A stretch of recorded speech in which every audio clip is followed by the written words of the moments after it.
pessoal, hoje estudaremos ecologia de populações. População, o que é?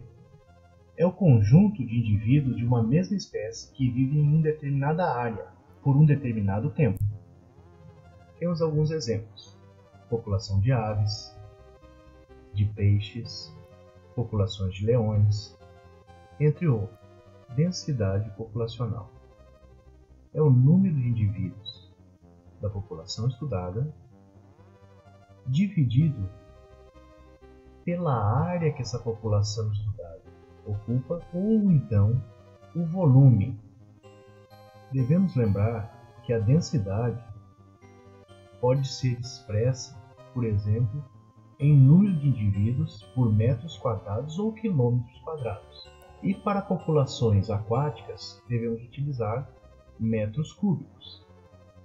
Fatores que influenciam no aumento ou na diminuição dessa população: a natalidade, são indivíduos que nascem na população estudada em determinado tempo. Imigração, indivíduos que venham fazer parte desse ambiente estudado.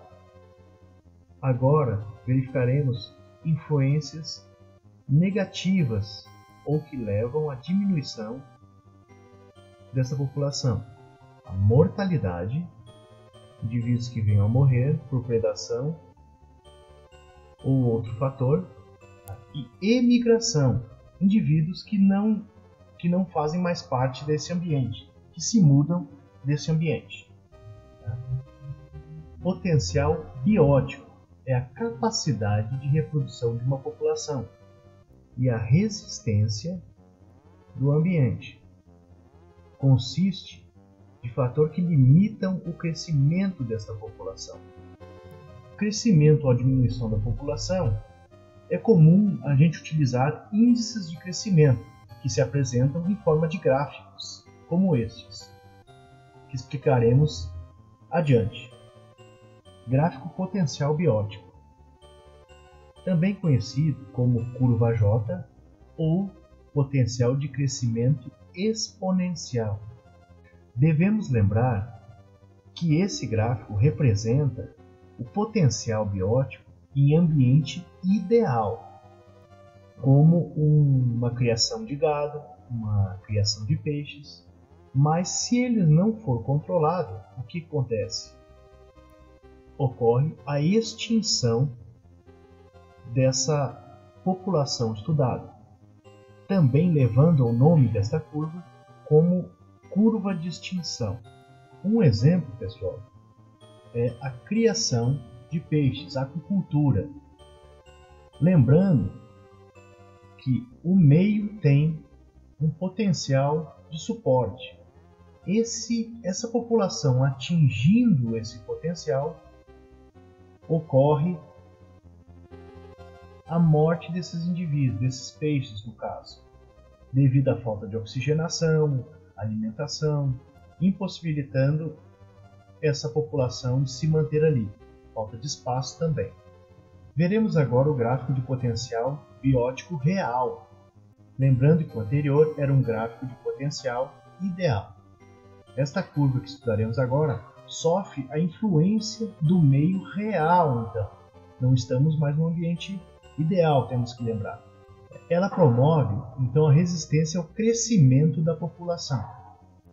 Lembrando a curva anterior, que era o crescimento exponencial, não tinha resistência alguma. Neste caso, apresenta um ponto de inflexão.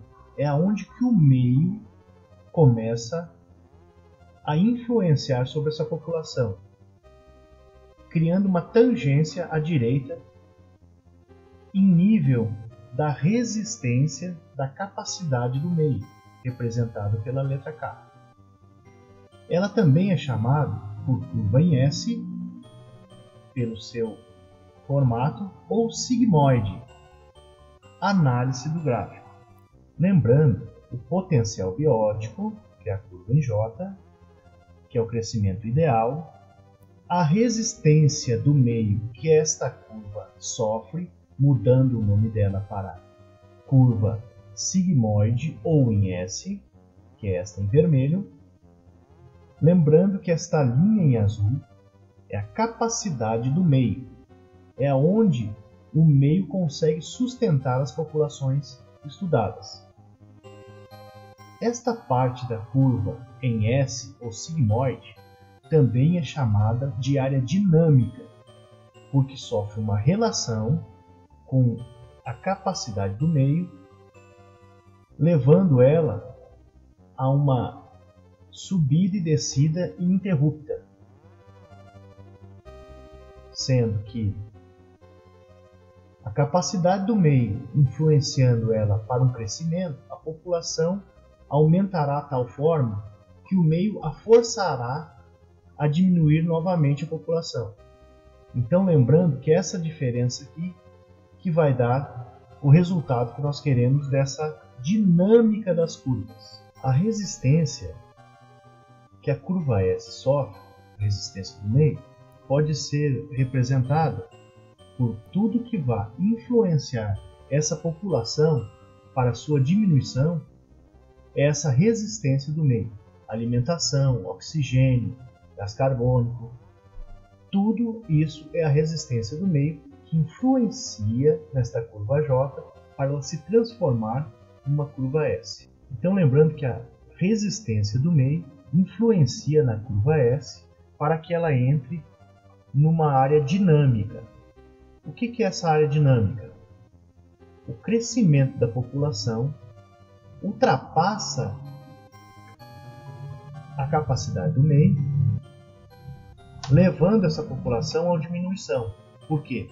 Aumento da população, falta alimentação, sofre mais predação, a natalidade diminui, forçando a diminuição dessa população, pois o meio não a suporta.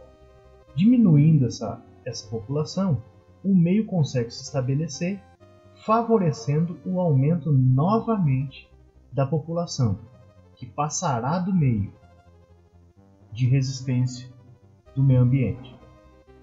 E assim por diante. Então, essa área será chamada de área dinâmica por essa relação que ela tem com a capacidade do meio, que é essa linha azul, e a resistência que o meio exerce sobre essa linha.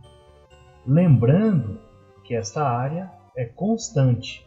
Revisão, pessoal. Lembrando que esta linha representa a população, o aumento da população, e esta linha as gerações, quer dizer, o aumento de número de indivíduos dessa população.